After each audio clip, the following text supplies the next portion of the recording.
Perfect রেস্টুরেন্টের মতোই বাসায় বানিয়ে ফেললাম শাহী হালিম।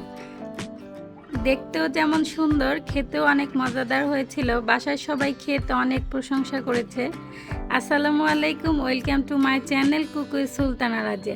এখানে আমি হালিমটা বানানোর জন্য 3 কাপ পরিমাণ হালিম মিক্স নিয়েছি। আর এই মিক্সটা আমি কিভাবে বানিয়েছি অন্য একটা ভিডিওতে আমি দেখিয়ে দিব।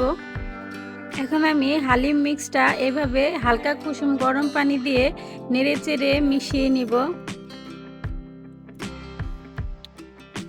এই হালিম মিক্সটা গরম পানি দিয়ে মিশাতে হবে, ঠান্ডা পানি দিয়ে মেশানো যাবে না।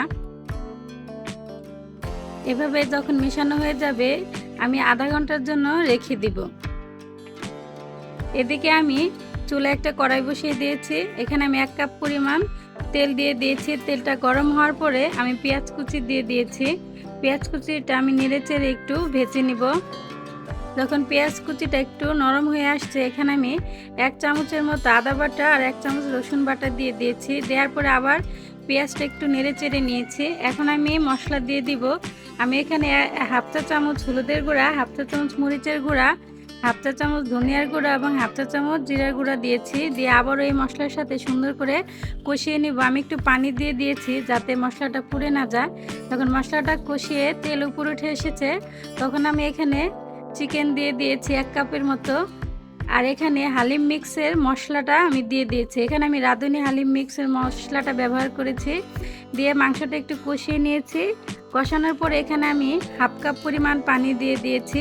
পানি দিয়ে আবারও কিছুক্ষণ কষিয়ে নিব। যখন এভাবে তেল উঠে আসবে, তখন এখানে আমি একটা এলাচ আর একটা দারচিনি দিয়ে দিব। দিয়ে আবারও মাংসটা আমি কিছুক্ষণ কষিয়ে নেব। যখন এভাবে কষানো হয়ে যাবে, তখন আমি এই হালিম মিক্সটা যেটা আমি ভিজিয়ে রেখেছিলাম, এই ভিজানো হালিম মিক্সটা এই মাংসের মধ্যে ঢেলে দিব। ঢেলে দেওয়ার পরে আমি নেড়ে চেড়ে দিব।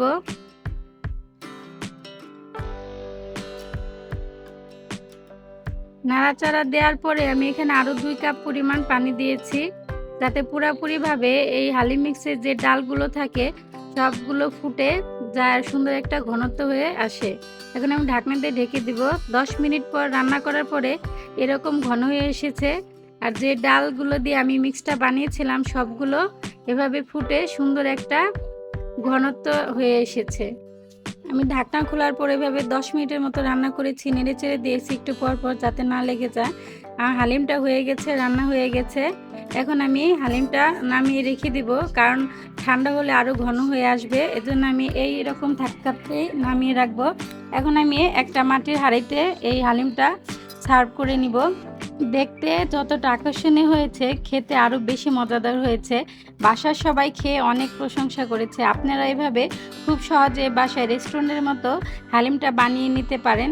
এখন আমি পরিবেশনের জন্য এখানে পেঁয়াজ কুচি দিয়ে দিয়েছি, টমেটো কুচি দিয়ে দিয়েছি, শসা কুচি দিয়ে দিয়েছি আর ধনিয়া পাতা কুচি দিয়ে দিয়েছি।